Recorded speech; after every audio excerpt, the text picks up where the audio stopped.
school? Are these new students up here in the front row? Oh my goodness. The scriptures today are really beautiful, but I don't find them cohesive.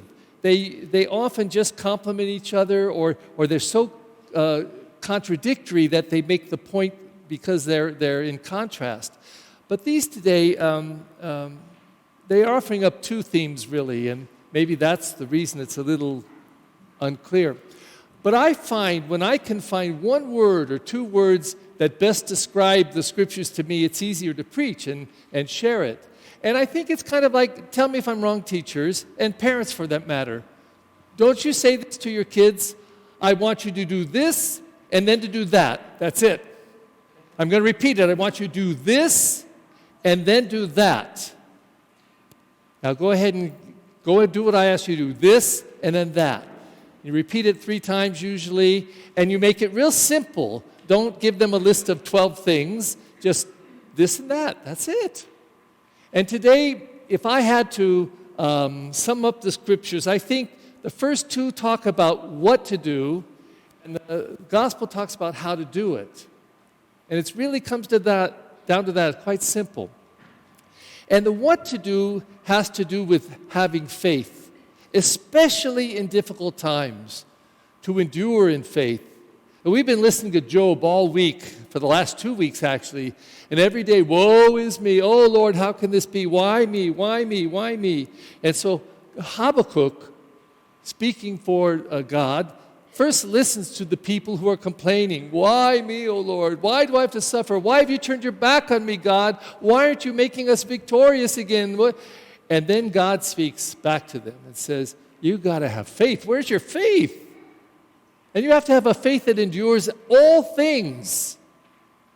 And so the Lord challenges them, and therefore us too, to be people that have faith that will carry us through the rough times. And then in the second reading, it's Paul's letter to Timothy, not to a community, but to Timothy, the leader of a community. And Paul's writing from prison. He says, I'm a prisoner of the Lord. Where's your faith? You must have great faith and endure, struggle, stay in there, hang in there, compete with your faith. You should be people of faith. That's what you need to do, is to be people strong in your faith. Then the gospel comes along, and I think in a surprising way tells us how to do that. At least one way, but kind of wraps it all up. And it's funny because the linkage is the question or the statement that the disciples make to Jesus.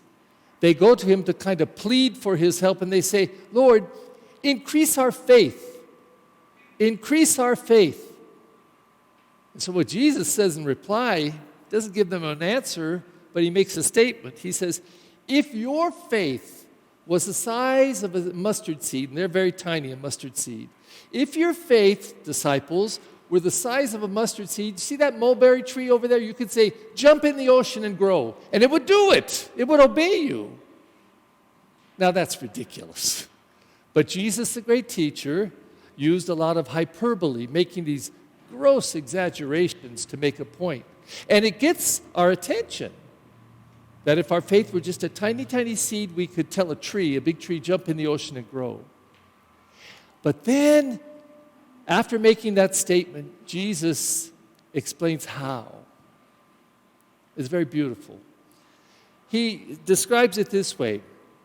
He says the master of a household comes into his household, and he has servants or slaves or whatever, and they're out in the field taking care of the sheep and the ox and everything, and they come into the house, and he says, would the master of the house say this, oh, you guys, go sit down and eat first, I'll wait.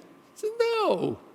He's the master of the house. He'd say, you wait on me. Put on your apron and feed me and give me something to drink, and when I'm finished, then you can eat. And then he says, would he be grateful to them for doing their job? No, that's what's expected. Would they think that they should be getting praise and thanks for? No, that's our job. And they would serve because that's who they are. When I was in the seminary, they used to send us to different like the mental hospital in Camarillo, to AA groups or any 12-step programs, because they wanted us to experience those situations so that we could refer people to them and know what they were about. So I remember going to my first AA meeting, and they would have the first part of the meeting like business and talk about stuff and programs that were coming and all that. And then the second half would be all these testimonies. And people would tell their story, how they were drunk on the street and they finally decided to hand their life over to God or a higher power, and how their life changed. And people would get strength from one another's stories. But in the first part, there were different tasks that people had. Somebody would read the minutes and somebody would do this or do that. But there was this one task where this man or woman would give out these little pins that they would pin on the people for some time of sobriety. So when a person was sober for 1 whole year, they got a pin. If they lasted 5 years, they got a pin. 20 years, they got a pin. And what I liked was after the distribution of all the pins and the applauding for all the sobriety that was going on, this is what the person would say. Thanks for letting me serve you. Not, you should thank me for all the hard work I've done in getting these pins together and everything. Thanks for letting me serve you. And I think that's the how that Jesus is speaking of. How we grow in faith is we put it in action, and we serve, and we love, and we show compassion, and we forgive, and we offer our lives in service to others. I remember also when I was a very young priest, we had these meetings on how to form a youth group and what you should do. And they spoke about doing 3 things at every meeting, or at least 3 things in the life of this ministry as a youth group.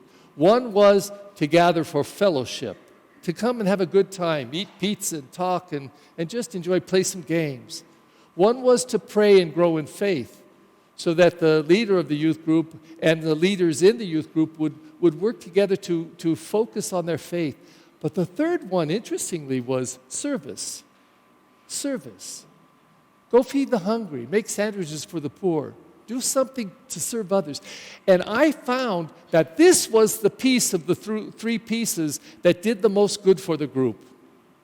This was the one that binded them together in a very beautiful way as they worked together.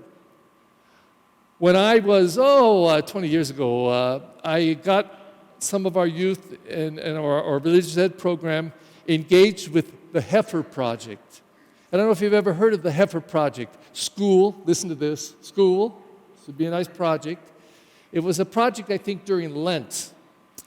And the purpose of it was for the kids to raise money to buy a cow, or a couple of goats, or a bunch of chickens, not for themselves, but for people in Africa or India or somewhere else. So say they'd work together, they'd do all these projects to make this money, and then they would send it and say, we want to buy a cow for these people because this cow will give them milk, and this cow will have calves, and this cow will help them to be able to be fed and even to perhaps to grow in some ways of working and supporting their community. I thought to myself, and I found it always to be true, that when the kids did this, they get to see a picture of the cow that they sent to these people, and they said, we did that. We helped these people. And Jesus says, don't you get it? That's how you grow. That's how you grow in faith. Faith that's just here is just here. But when it's here and then it travels down to here, and then we say, what can I do now? How can I serve now? That's when our faith really comes alive for us. So today, I really think that the scriptures are just answering those 2 questions. What do we need to do to have more faith? And we have to have this faith to endure at all times, especially hard times. But you know how to do it is to begin to be a people who love and serve and show compassion and forgiveness. And the more that we put that stuff into practice, the more that life of Jesus comes alive in us. Please stand.